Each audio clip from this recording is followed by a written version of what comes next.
In the 1980s, California wasn't just a place. It was America's fantasy of the future made real. Millions rushed in, chasing sun-filled lives, tech fortunes, and the Reagan-era promise of endless opportunity. But while home prices surged and suburbia sparkled, the same streets hid the seeds of crisis that would haunt the state for decades. What was it actually like to live inside this dream before its cracks began to show? People arrived in California by the thousands every week, drawn by a sense that the future was being written under the sun. Between 1980 and 1990, the state's population soared by nearly 6 million, more than any other state in a single decade. Some came from the Midwest, chasing rumors of year-round warmth and steady jobs.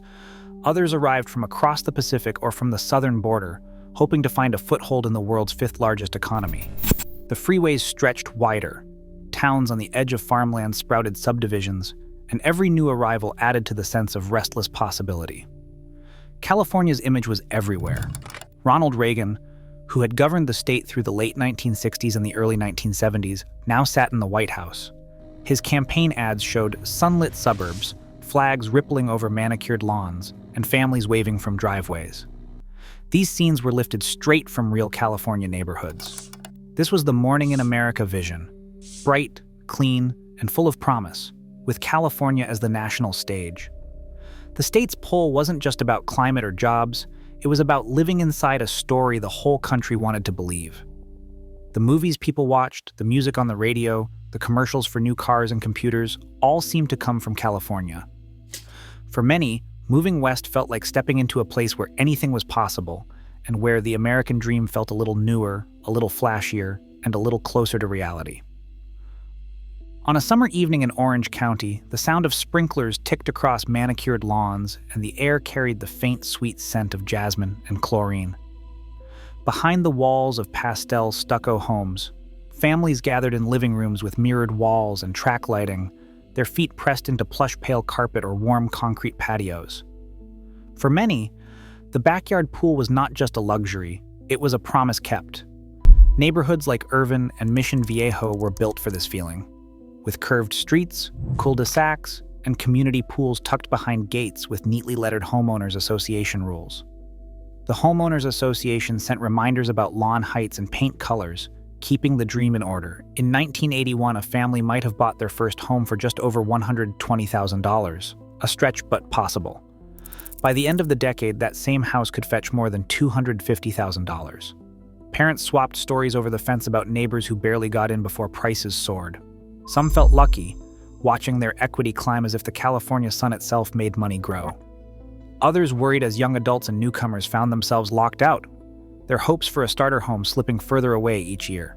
Inside the house, the glow of a VCR flickered against pale walls while kids with hair still damp from the pool sprawled on the carpet. The dream felt real, but it was changing. The value of a home became more than a place to live. It was a ticket to a different future, one that not everyone could afford. In that single backyard, the California promise was both fulfilled and quietly slipping out of reach.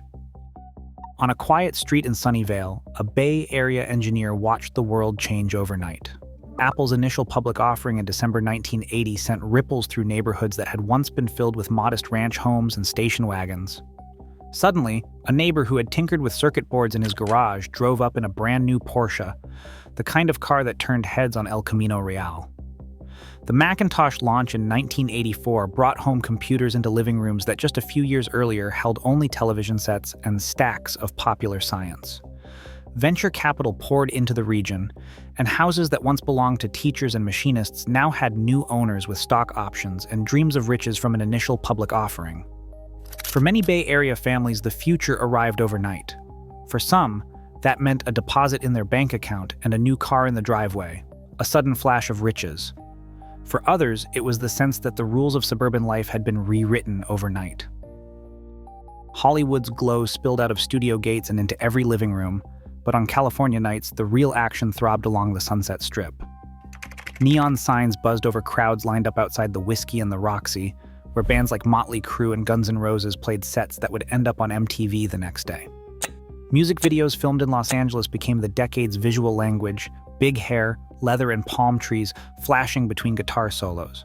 Blockbusters like E.T. and Back to the Future turned California's streets and beaches into global icons, as if the whole world was tuned to a single, sun-drenched channel. A musician from the Strip remembers the rush of the crowd, the smell of beer and hairspray, and the feeling that every night might be the one where your song made it out of the clubs and onto the screens of America. At dawn, the sidewalks outside Gold's Gym in Venice filled with hopefuls chasing the California body. Jane Fonda's workout tapes filmed in Los Angeles and selling millions turned living rooms into neon-lit aerobics studios. On Muscle Beach, bodybuilders flexed for tourists and photographers. Their routines were as much performance as training. The climate made movement a way of life, runners on the Strand, surfers waiting for the next set, and volleyball games stretching into sunset. In kitchens from Berkeley to West Hollywood, chefs like Alice Waters and Wolfgang Puck reimagined what dinner could be. Fresh avocados, sprouts, and grilled vegetables appeared on plates, while In-N-Out's simple menu drew loyal crowds. A line cook in a Santa Monica cafe remembered the thrill of tossing together flavors no one's mother had tried: cilantro, goat cheese, sun-dried tomato, serving up California's new taste of health and freedom with every plate. On the streets of Compton in the late 1980s, the sound of music from passing cars mixed with the crackle of police radios.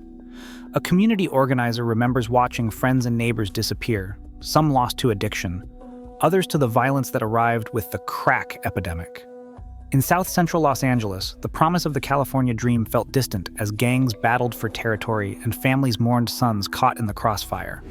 Local news ran stories of drive-bys and funerals, but inside homes, mothers taped the windows shut at night and prayed for morning. Farther north, in San Francisco's Castro district, another crisis unfolded. The first whispers of a mysterious illness grew into a roar as AIDS swept through the city's gay community. Hospitals filled with young men wasting away while activists scrambled to organize care teams and demand help from city leaders. An AIDS activist recalls preparing meals for friends who could no longer leave their beds, and the shock of reading new names each week in the obituaries. Both communities faced more than headlines. They faced the daily work of survival. In neighborhoods where hope had once been easy to find, the cost of California's bright promise became impossible to ignore. A dishwasher in a West Hollywood restaurant remembers the ache in his feet after double shifts, the rush of English and Spanish from the kitchen, and the quiet pride of sending money home each week. He watched customers laugh over California cuisine, grilled chicken, avocado, fresh herbs, dishes he plated but rarely tasted. At night, he shared a room with two others, rent rising with every new lease, the dream of his own apartment slipping further away. He came for opportunity, for the stories he had heard about California's promise. What he found was work, endless, exhausting, and necessary. All across the state, lives like his kept the engine running. Some Californians saw their homes double in value, their neighborhoods fill with new cars and computers. Others, often invisible, cleaned hotel rooms, picked strawberries, or worked the night shift in diners along the highway. The same sun that shone on backyard pools also beat down on the backs of field workers. By the end of the decade, California was both a showcase for what America could become and a warning of how far dreams could stretch before they broke. Today, California's soaring home prices and widening inequality echo. The first warning sounded in the 1980s.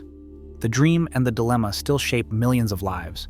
How we confront these legacies now determines whether the California promise remains real or just a memory. Share your thoughts below.